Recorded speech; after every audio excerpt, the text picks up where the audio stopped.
My parents warned me not to look out the window at night. I just discovered the horrifying reason why.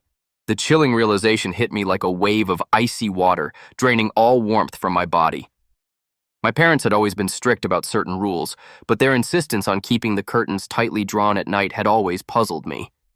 They never explained why, only sternly reminding me, do not look out the window after dark.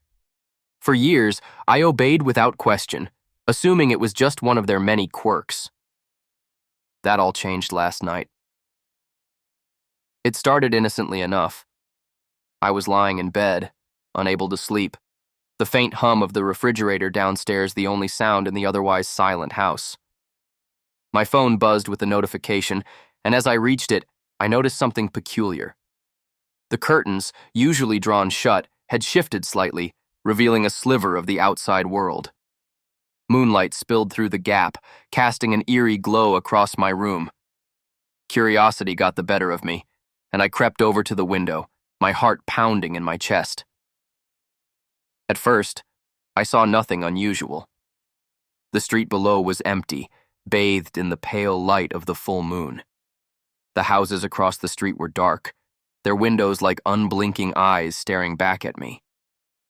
But then, something moved. A shadow detached itself from the trees at the edge of our yard, gliding silently toward the house. I froze, my breath catching in my throat. The figure was tall and impossibly thin, its elongated limbs moving with unnatural fluidity. It had no face, just a smooth, featureless expanse where one should have been.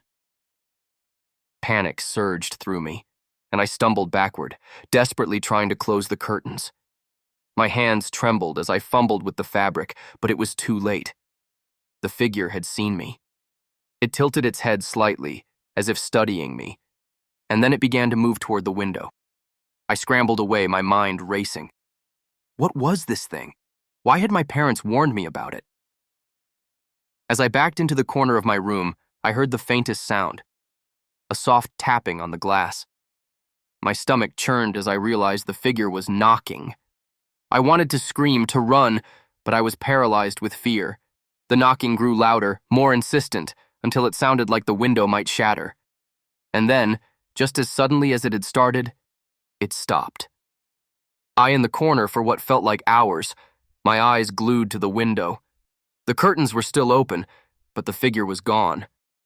The street outside was quiet once more, as if nothing had happened. But I knew better. The memory of that featureless face and those unnaturally long limbs would haunt me forever. When I finally mustered the courage to peek out the window again, the street was empty. But as I turned away, I noticed something on the glass. A single handprint, larger than any human hand, its long, bony fingers stretched out as if reaching for me. I slammed the curtains shut and bolted to my parents' room, shaking them awake. They took one look at my face and knew. My mother pulled me into a tight hug while my father hurried to check the windows. "We tried to protect you," my mother whispered, her voice trembling. "We didn't want you to see them." "Who are they?" I asked, my voice barely a whisper. My parents exchanged a look, their faces pale with fear. "We don't know," my father said finally. "They've always been there, watching, waiting. They only come at night, and they're drawn to those who see them. That's why we told you never to look." Since that night, I've kept the curtains tightly closed, but I can't shake the feeling that they're still out there, watching, waiting.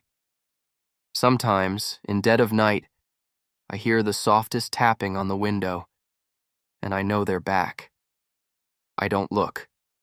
Not anymore. But I can feel them. Just beyond the glass, their hollow faces pressed against the pane, searching for me.